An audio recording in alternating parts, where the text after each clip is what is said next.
Well, it wouldn't be an Agape Farm YouTube video if I didn't start the video partway into the project. I always do this. But Taylor is here, and we have some sheets of 3/4 plywood here. And Taylor and I just got done putting all these chalk lines on here to divide up this grid.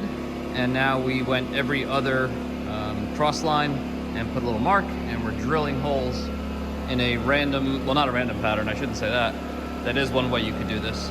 We're doing it in like an alternating pattern. You can also do every single hole. It's gonna be a little too much. So you're saying, why in the world would someone do this? Well, we are creating a rock climbing wall inside of our barn. So way over on that side of the barn, there's these 3 tall ladders.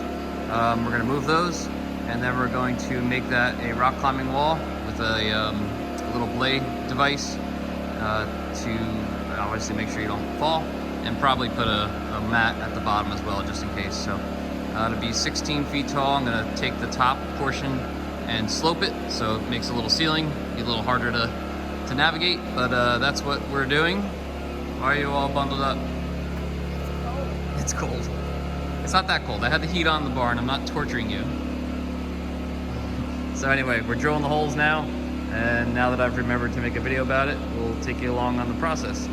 So step 1, marking out your plywood, drilling through all 4 sheets at the same time, so just a lot less work that way. And then tomorrow, we're gonna frame out the wall. I'm gonna put some insulation behind it in case I ever do decide to insulate this barn. It's currently not insulated, but just in case I ever decided to insulate it, I don't want the rock wall to be the only part that's not insulated. So we're gonna put insulation behind it, and we're going to paint this with a green paint that has some grit in it, and then we're gonna put all of our holds on it.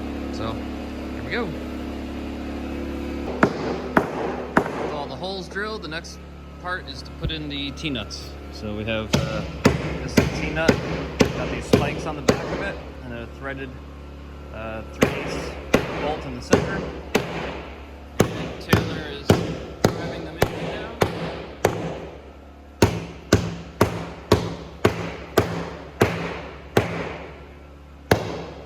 You can get out all of your frustrations in life.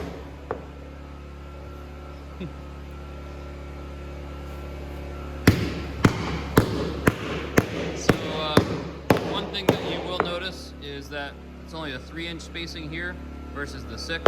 The reason I did that is because when I stack these sheets on top of each other to go up the wall, the 3-inch side will meet the next piece's 3-inch side and make a 6-inch gap. So that'll give us an even grid of handholds all the way up the wall.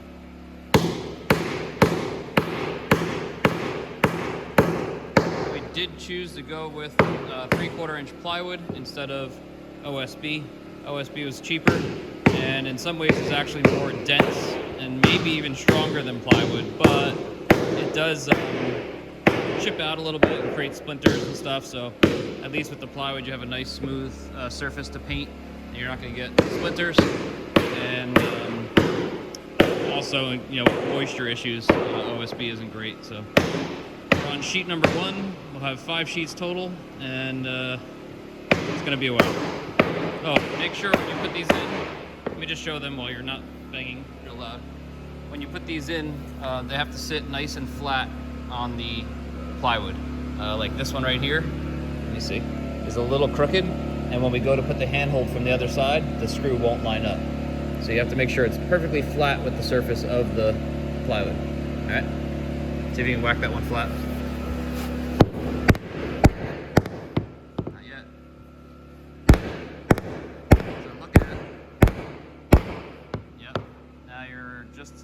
You're good.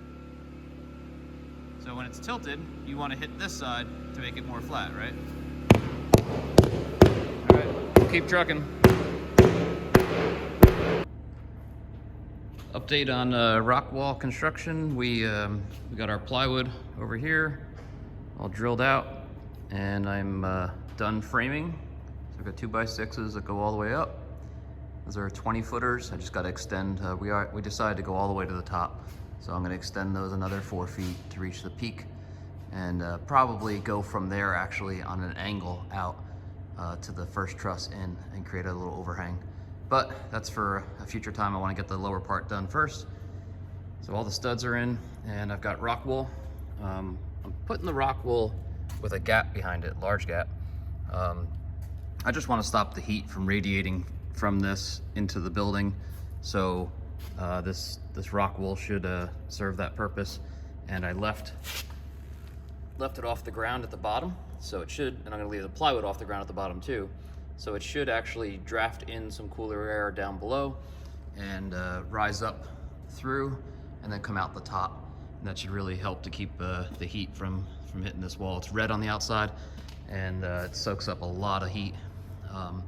In the wintertime, obviously cold air could travel downwards, the opposite of the summer. So in the winter, I'll just close off that bottom, and that should then create a dead air space, which is a good insulation too. So that's the progress. We're gonna start putting the plywood on now.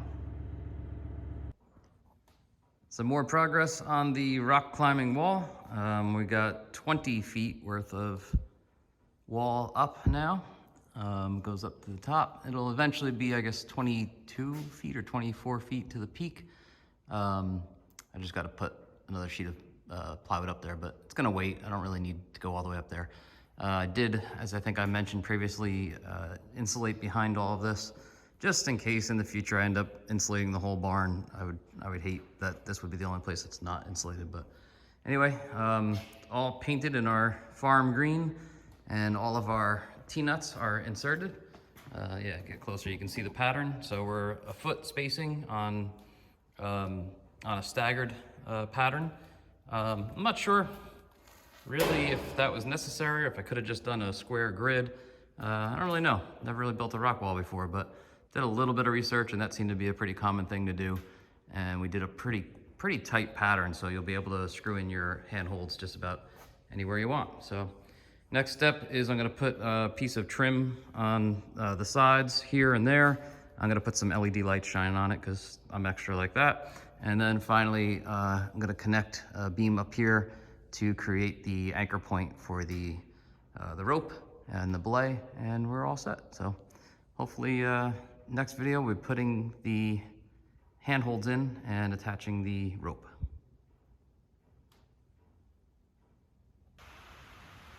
Some sun showers passing through the farm right now. It's like spring out there. And Taylor is in here on our lift, and she is putting in the handholds today. So next step is getting all these handholds bolted into the wall. Looks like you got a lot of them right where you are right now. I know. You might have to spread them out a little bit. So she's gonna work her way up this wall, and then later on, I'll probably come in here and I grabbed a 4x6 here. I'm gonna put that beam up into the ceiling here, and that'll be our anchor point for the belay. So in the meantime, she's putting all these in, and they are easily removed. We've got an Allen key on a driver up there that she's got, and she's able to just, I have the torque set on it, and she's able to just drill them right in wherever she wants. And then as we start climbing, I'm sure we'll find that there's different routes that we can mark with tape.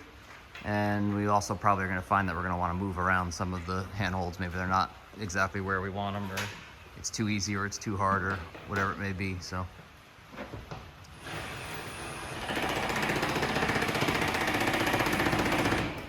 You like the lift?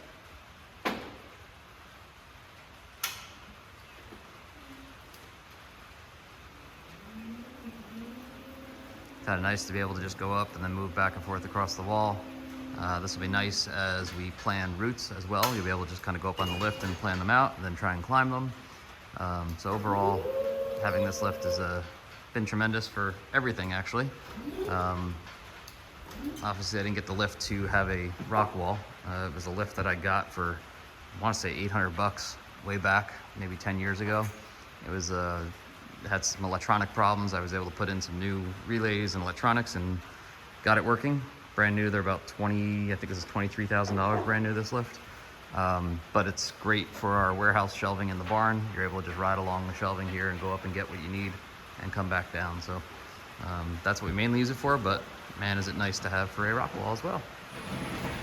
We'll check back in once we probably have the beam up there and have the rope, and that should be operational. All right, so we I think left off with Taylor putting on holds last time, right? So we did get all those holds on, and we did go all the way up. See if we can get this thing to pan all the way up to there, which is 20 feet. We still have another like 2 or 3 to go at the peak. And then in the future, we may actually do kind of a wraparound cave up there to be able to climb around and have an overhang and stuff like that. But for now, so we're stopping there. Wait, so you can go on top? Yeah. We did get our anchor point in up top, 4x6s. And so she's got her line now. She's got her harness. Today, her chalk bag came in the mail. See your chalk bag? Very nice. And what comes tomorrow?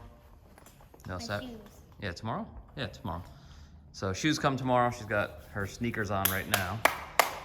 We did get, so we looked into crash mats, and they were like minimum $500, if not more dollars. So underneath the tumbling mat here at the bottom, I just got a 6-inch memory foam mattress, and then we put our tumbling mat on top of it, and that's plenty enough protection. Let's see, you got your line there, like a 10mm line. This phone is hard to move, this gimbal thing here. Might have to just hold the phone. Just put it on there. Yeah. On this end, we have our Griggy device. This is a belay device that is somewhat, I like it. It automatically locks, so if she falls, it automatically grips the rope. So it's not dependent on the belayer having to keep tension on the rope. Obviously, you're still gonna keep your hand at all times on the rope, but if for some reason you did get distracted or whatever, it's still gonna lock in and grab her. If you pull on that again, we can see, once she does fall, I can then take this lever, and just by pulling the lever down, release it and let rope through. So kind of a nice device for belaying, and makes it kind of easy. So I guess we're gonna go for a climb. On belay. Belay on. Climb on. What? Climbing. Climb on. Take your time, where you're stepping. Don't rush. Wait, I gotta come back down. I have a vest. You know what your glasses? Just hand to me. I should have brought my case. It's okay. You do it over there. Huh? Okay.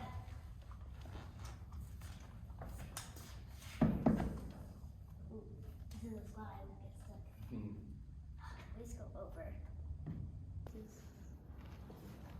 Okay, ready? Yep. On belay. Belay on. Climbing. Climb on. You didn't make me do that, Megan. It hurts my feet. We don't have shoes on. No, because I forgot them at the house. Wait, no, I'm going back over.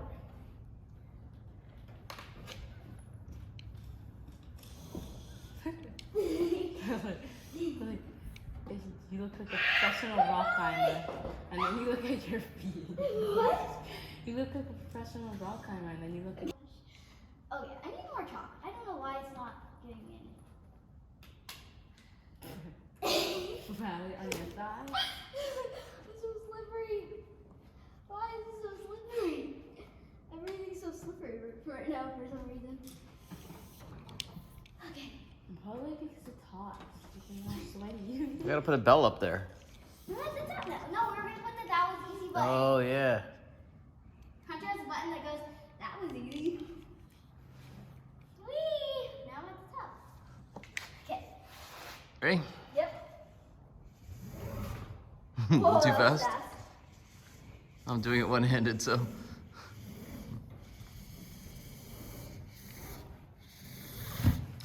Nice. Man, that was the first time that I actually made that. Well, second actually. Yeah, you've been up there before.